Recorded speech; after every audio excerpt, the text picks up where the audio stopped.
Hello everyone, तो कैसे हैं आप सब। आज की इस वीडियो में बात करने वाले हैं आपके असाइनमेंट से रिलेटेड कुछ बातों की, जो कि आपको पता होने चाहिए।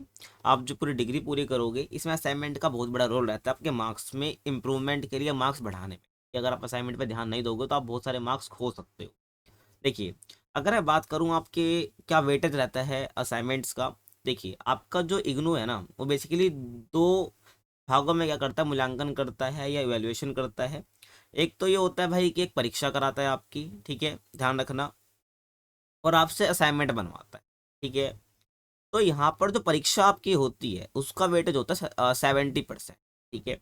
और जो आपके असाइनमेंट्स होते हैं उसका परसेंटेज होता है 30%, यानी कि जो आप असाइनमेंट बनाओगे का 30% नंबर लगते हैं। और जब आपकी परीक्षा होती है, जितने ही मार्क्स आपके आएंगे उसको कन्वर्ट कर लिया जाएगा। तो उसकी वेटेज 70% होती है और आपके जो असाइनमेंट होते हैं उसकी 30% वेटेज होती है। असाइनमेंट आपकी 30% वेटेज रखते हैं आपके मार्क्स में, तो इसको ढंग से बनाना आपकी जिम्मेदारी हो जाती है, ठीक है।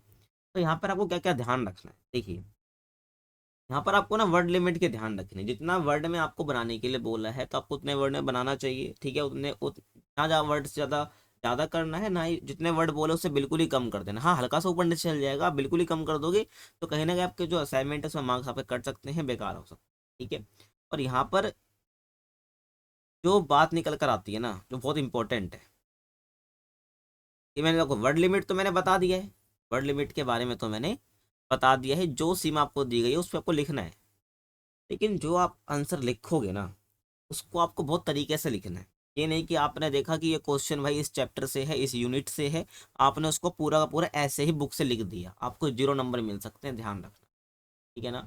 आपको लिखने के लिए बिल्कुल तरीके से हेडिंग्स बना के लिखना होगा, ठीक है। जो आपसे पूछा गया उसको तरीके से तर्क सहित, यानी तर्क सहित कहने का मतलब है जो फैक्ट्स उसके लिए चाहिए, जो हेडिंग्स वो बनेगी वो लिखना है। डायरेक्ट नहीं आपने पैराग्राफ के तरीके से आपने पूरा लिख दिया तो आपको 0 नंबर मिल सकता है। ध्यान रखना, आपको हेडिंग्स बना के हर चैप्टर की प्रस्तावना, हेडिंग्स, निष्कर्ष आपको लिखना है, ठीक है। ध्यान रखना, तो आपके असाइनमेंट के लिए ये ध्यान रखना जो आपको बातें मैं बता रहा हूँ, ठीक है। आगे देखिए, तो डेट्स होती हैं जो कि आपके असाइनमेंट को जमा कराना होता है, ठीक है। 31 मार्च जो है, देखो जुलाई 2024 की फैसला फिलहाल मैं बात कर रहा हूँ, क्योंकि एग्जाम आने वाले को असाइनमेंट जमा करने हैं। तो लास्ट डेट कितनी है, 31 मार्च 2025 है।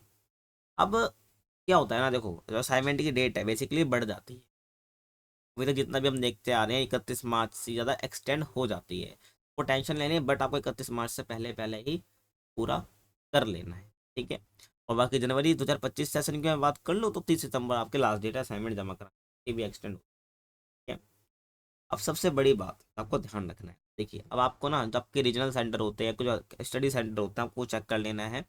यहाँ पर जो असाइनमेंट जमा होता है ना, वो ऑफलाइन भी होता है, ऑनलाइन भी होता है। अब आपको देखना है आपको जो स्टडी सेंटर है, वो जो अध्ययन केंद्र है बेसिकली, वो किस फॉर्म में आपसे असाइनमेंट जमा करा रहा है, दिल्ली 2, दिल्ली 3, दिल्ली 1। आपको देख लेना, वेबसाइट पे सर्च करोगे इग्नू असाइनमेंट गाइडलाइंस, आपको ये सर्च करना है, तो आप वहाँ पर आपको दिख जाएगा, ठीक है। आपको दिल्ली 1, दिल्ली 2 को पता है तो वो भी लगा देना है, तो वहाँ पर आपको गाइडलाइंस मिल जाएंगी, आपको ध्यान रख लेना, ठीक है। बाकी नहीं मिल रही है तब टेलीग्राम पे जुड़ जाना, वहाँ पर आपको मैं शेयर कर दूंगा किस स्टडी सेंटर की किस प्रकार की गाइडलाइंस, ठीक है, ध्यान रख लेना। तो आपके पास ऑफलाइन और ऑनलाइन दोनों ही तरीके से क्या है, क्या तरीका होता है, आप असाइनमेंट को जमा करा सकते हैं। बट आपको देखना है कि वो जो स्टडी सेंटर है वो ऑनलाइन ले रहा है नहीं ले रहा, नहीं ले रहा तो बाकी आपको ऑफलाइन ही जमा कराना होगा, उससे रसीद भी ले लेनी है, ठीक है। ध्यान रख लेना, समझ आ गया, तो इंपॉर्टेंट बात थी। बाकी जो है, जब आप उत्तर आंसर लिखोगे तो आपको ध्यान रखना है, प्लानिंग करके लिखना है, नहीं सत्र कार्य जो आपको दिया है असाइनमेंट उसको ध्यान से पढ़ना है, ठीक है। और जो पर्सन है जिस इकाइयों पर जिस यूनिट्स पर आधारित है उन्हें ध्यान से आपको पढ़ना है। और प्रत्येक प्रश्न का उत्तर, यानी हर एक क्वेश्चन का आंसर आपको उसके बारे में जितने भी इंपॉर्टेंट तथ्य यानी फैक्ट्स है नोट उसको कर लो, फिर उसको तार्किक क्रम यानी सिलसिलेवार तरीके से लिखना है, ठीक है। संगठन मतलब है, उसको पहले आपको रूपरेखा बना लेनी है, फिर अपने कुछ अच्छे तथ्य जो कि उस हेडिंग से रिलेटेड है उसको लिखना है और आप फिर अपने आंसर में डालना है, ठीक है, ध्यान रखना है। और आप जब लिखे तो उससे पहले आपको ये ध्यान रखना है कि आपको जो उत्तर है वो तर्कसंगत और सुसंगत है, ठीक है, वो ढंग से लिखा गया है। वाक्य और जो अनुच्छेद है वो उसी से रिलेटेड है, और उत्तर आपके भाव, शैली और प्रस्तुति के आधार पर सही है, यानी जिस प्रकार से आपने लिखा है वो आंसर को बयां कर रही है।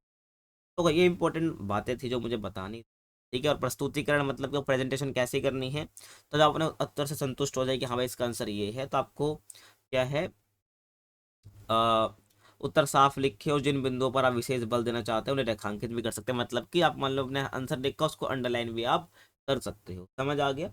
तो ये आपको ध्यान रख लेना है। तो ये आपकी हर असाइनमेंट के लिए गाइडलाइंस होती है जो आपको फॉलो करनी चाहिए बनाते वक्त। ठीक है, बाकी चैनल को सब्सक्राइब नहीं करा तो कर सकते हैं। बाकी मिलते हैं आपसे अगले वीडियो में, तब तक के लिए कीप वॉचिंग।